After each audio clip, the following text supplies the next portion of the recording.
Band News Futebol Clube, com Dimara Oliveira. Bom dia, Dimara Oliveira. Bom dia. Sexta-feira você chega cheio de novidades no futebol, mesmo porque temos aí mais uma rodada do Campeonato Mineiro pronto para acontecer. Segunda rodada, que começou com a vitória do América em cima da Caldense no meio de semana e tem prosseguimento nesse sábado e nesse domingo, né, no final de semana, enfim.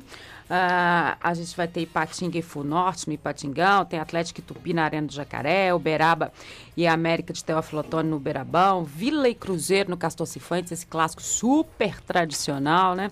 Lá em Nova Lima, tem Democrata e Guarani, esse jogo na segunda-feira, Ipatinga e Funorte, jogo no sábado. Olha só, para a gente inteirar um pouquinho mais esse Vila e Cruzeiro, é interessante, né?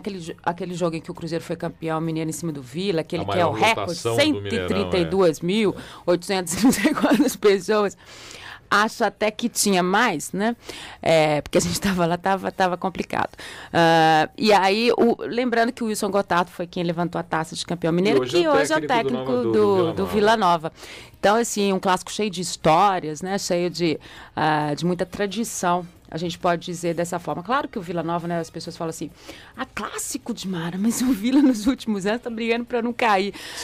Mas é a tradição, né, do que é resguardado em termos de futebol mineiro e que a gente tem que valorizar sempre. Né? Lembrando que o Cruzeiro ganha do Vila uma sequência enorme de jogos. Enorme de jogos, mas exatamente por essa fase que o Vila enfrentou, com muitos problemas fora das quatro linhas, estruturais, enfim, que está todo mundo tentando resolver nesse momento, pela tradição do Vila, pelo que o Vila representa em termos estaduais.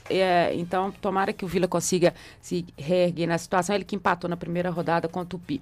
E o técnico Cuca, pelo lado do Cruzeiro, não vai mexer na equipe. Obviamente, a preparação está toda sendo feita para a Libertadores. Então, ele está acertando essa base, dando a eles uma condição melhor de jogo. Então, ele vai com o time completo, o Fábio, o Rômulo, o Léo, o Gil e o Diego Renan.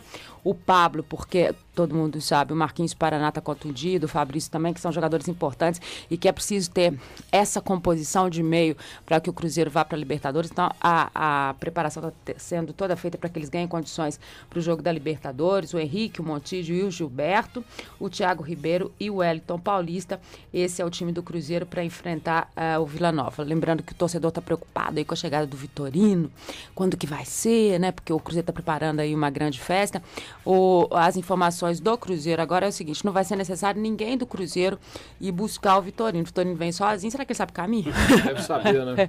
Usa o GPS. É mesmo. E aí ele deve chegar no domingo, o Cruzeiro ainda vai confirmar. A ideia é que ele esteja na segunda-feira para assinar efetivamente os documentos, para que o Cruzeiro possa entrar com a documentação e fazer os exames médicos.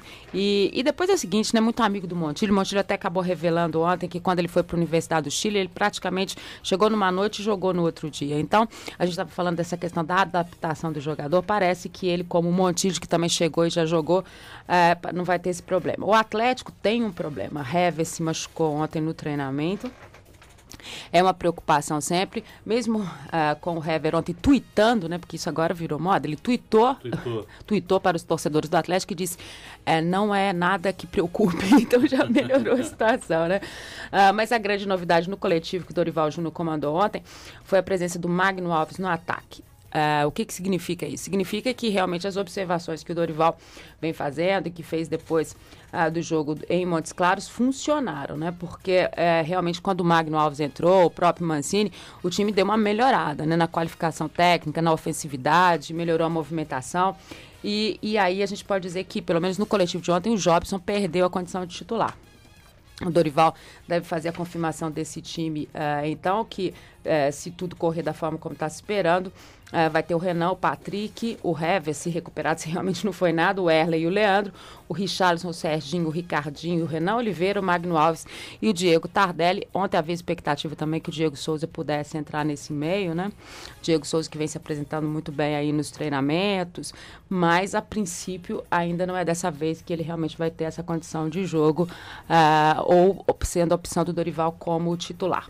Magno Alves, que teve uma boa passagem pelo Fluminense, depois foi pro futebol do Nordeste, né? Ceará. Pro Ceará e agora está aqui no Atlético, um jogador que tem já tem uma idade já um pouco mais avançada. Experiência, né? Mas ontem você viu o Rivaldo no São Paulo. Fantástico. Que fez. Que gol. Que coisa maravilhosa. Não, que gol e que jogo, que né? jogo do Rivaldo, né?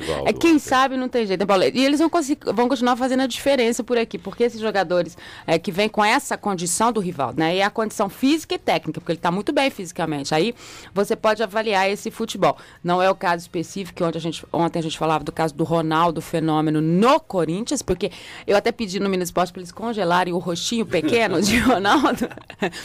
E a gente vê que ele realmente não tem essa condição, né? E aí você vai lamentar, quem tem essa condição é quem não valorizou o seu próprio presente. Né? Coisa que o Rivaldo está fazendo. Ele valorizou a sua condição. Quando ele assinou com o São Paulo, ele sabia que ele tinha uma condição física, que não vai dar a ele a condição de ser o Rivaldo que todo mundo viu e conhecer e tal, mas que vai dar a ele o fato de poder estar apresentando um futebol que não desvaloriza a condição dele de ídolo, do que ele representou para o futebol brasileiro. Eu acho que essa consciência é muito bacana. A gente que teve chance de trabalhar com o Rivaldo sabe que ele tem essa histórico na vida dele. Dimar Oliveira, que volta 12:30 na tela da Band com Minas Esporte. Hoje com destaque também para o futebol internacional, tem o Sul-Americano, tem o Louco por Futebol. O Brasil está no caminho bacana. Isso.